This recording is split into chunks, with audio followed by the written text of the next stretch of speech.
Assalamualaikum warahmatullahi wabarakatuh.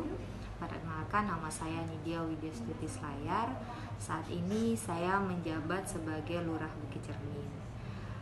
Saya menjabat sebagai Lurah dilantik pada 30 April tahun 2019 sampai dengan saat ini.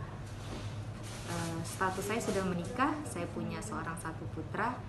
Kemudian untuk wilayah Kelurahan Bukit Cermin sendiri, saat ini kita memiliki luas kurang lebih 10 km persegi dengan jumlah penduduk kurang lebih 9.000 jiwa, di mana topografi kelurahan kami adalah berbukit.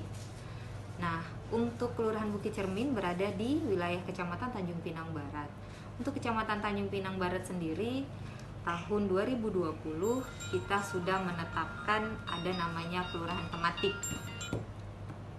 Nah, untuk Kelurahan Bukit Cermin sendiri adalah temanya terkait dengan lingkungan.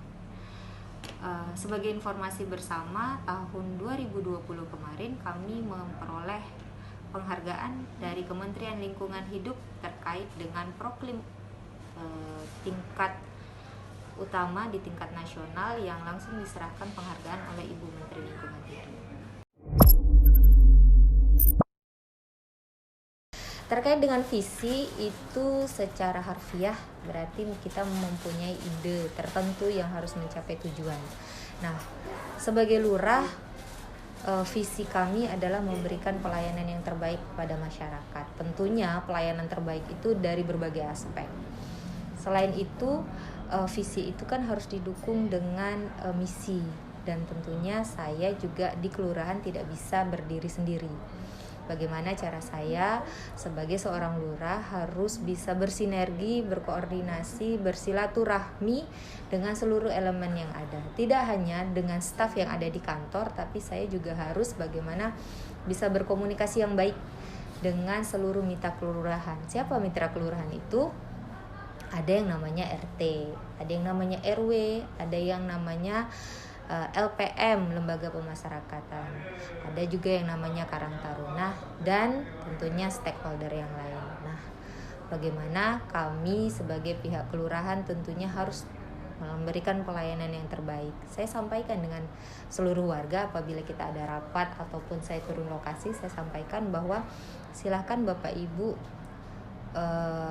mengurus secara langsung di kelurahan saya tidak akan mempersulit, staf saya juga akan membantu. Apabila staf saya ada yang memberikan pelayanan yang kurang baik, segera laporkan ke saya. Kenapa saya suruh langsung? Karena kami menghindari yang namanya calo.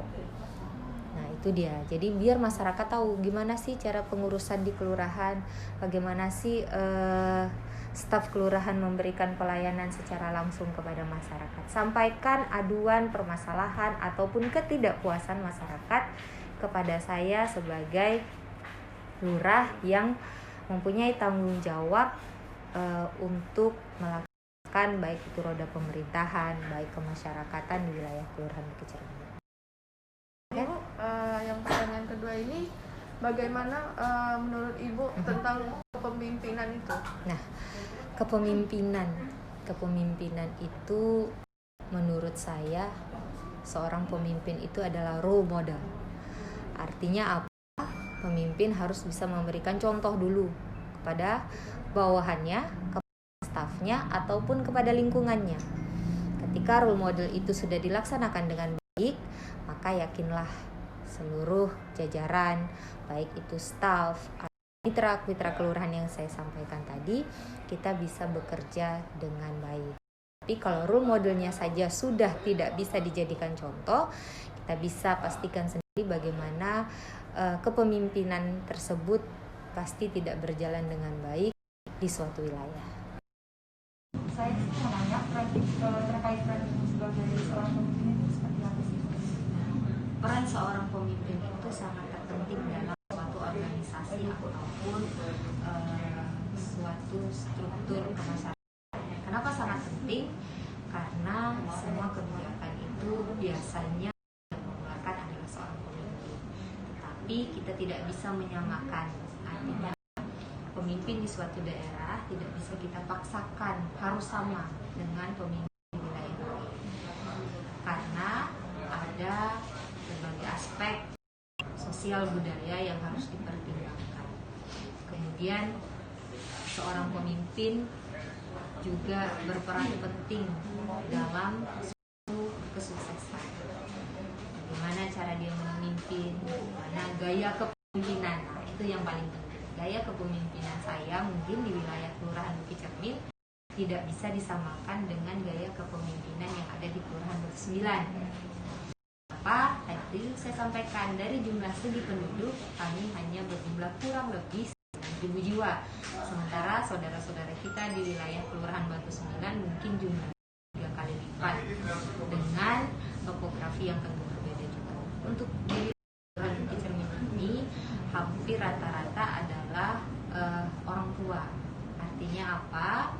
Memang yang tinggal di sini banyak orang tua, anak-anaknya berkembang kemudian mempunyai tempat tinggal di wilayah yang sedang berkembang. Tentu gaya kepemimpinan saya dengan melayani masyarakat saya yang tadi itu kalangan yang cukup lansia dan sebagainya harus sedikit lembut.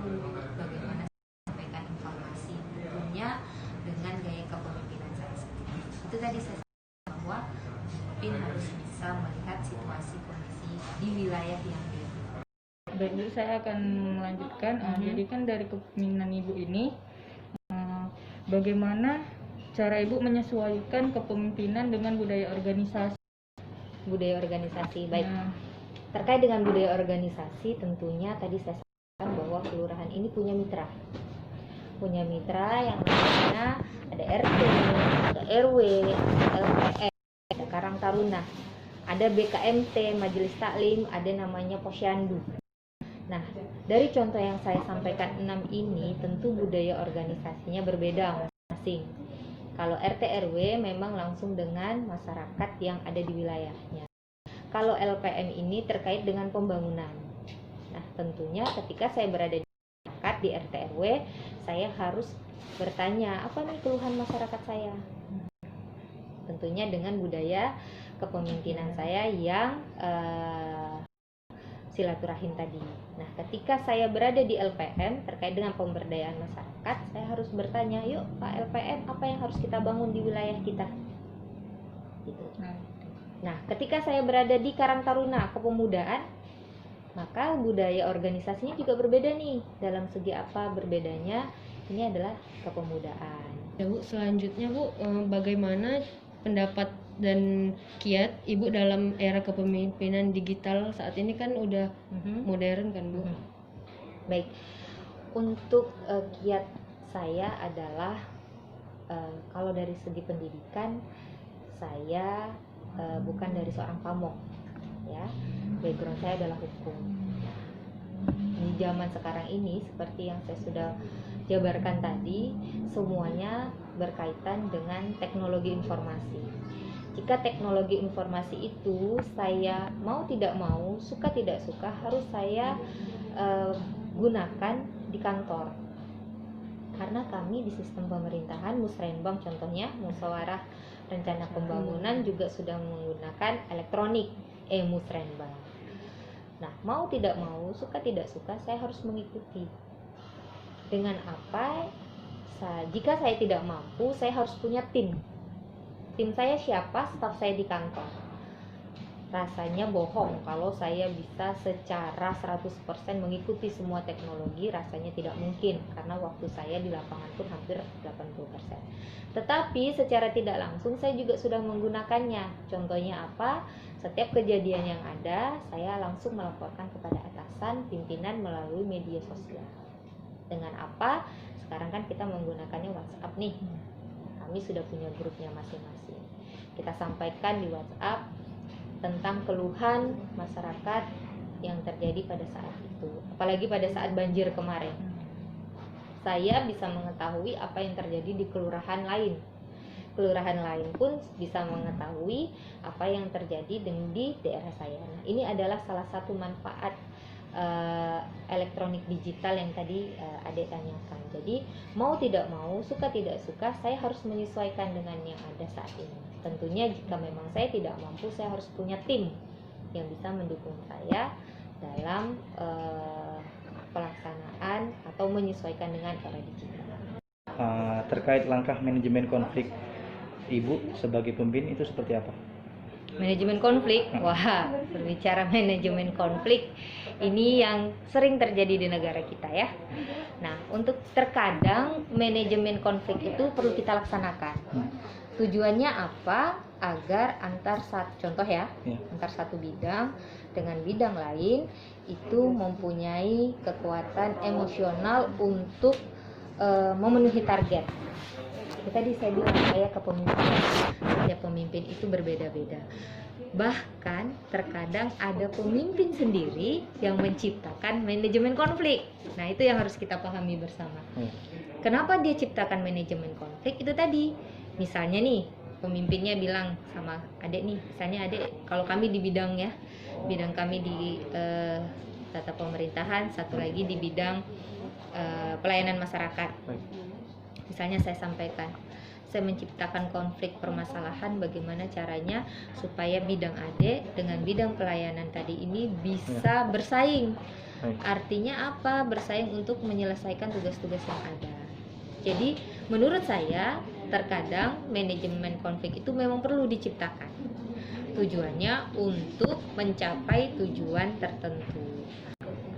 Terima kasih. Dan yang ini pertanyaan yang terakhir terkait cara Ibu bagaimana mengukur efektivitas kepemimpinan sendiri. Baik, untuk saya mengukur efektivitas adalah kepemimpinan saya adalah setiap bulan untuk di kelurahan sendiri saya akan melaksanakan rapat koordinasi. Artinya apa? Di bulan sebelumnya saya akan sampaikan kasih pelayanan segera data jumlah penduduk kita saat ini. Untuk di bulan depan saya akan rapat, saya akan tanyakan lagi mana laporan yang saya minta. Ketika laporan itu terrealisasi berarti efektif. Saya sebagai pemimpin itu membina, mengarahkan kepada bawahan saya. Tapi ketika apa yang saya sampaikan tidak dilaksanakan berarti saya belum efektif. Sama juga dengan yang lain seperti RT RW ataupun LPM dan sebagainya, mitra kami lah. Kami akan melakukan pertemuan berkala setiap 3 bulan sekali. Nah, pertemuan itu gunanya untuk menyampaikan tindak lanjut apa yang sudah kita laksanakan. Jadi untuk mengefektifkan kepemimpinan juga saya punya grup di WA tadi itu terkait era digital lagi. Nah, saya akan sampaikan apa saja yang harus dilakukan, informasi, berita, apapun akan kami share di grup tersebut. Ketika tidak ditanggapi berarti atau ketika ada program kelurahan yang tidak terlaksana berarti saya sebagai seorang pemimpin belum efektif dan saya harus berjiwa besar untuk introspeksi diri, untuk melaksanakan lagi pemetaan. Karena kenapa perlu pemetaan? Ini loh program-programnya, ini loh kiat-kiat saya. Ternyata di antara ini ada program yang tidak terlaksana. Saya harus bisa mengevaluasi. Nah, itu tadi kuncinya, mengevaluasi apa program yang sudah terlaksana atau tidak. Baik, terima kasih. Sudah semua? Sudah semua. Terima kasih kepada Ibu yang sudah meluangkan waktunya untuk kami wawancara. Untuk itu kami ucapkan terima kasih. Baik. Sekian dari kami. Siap.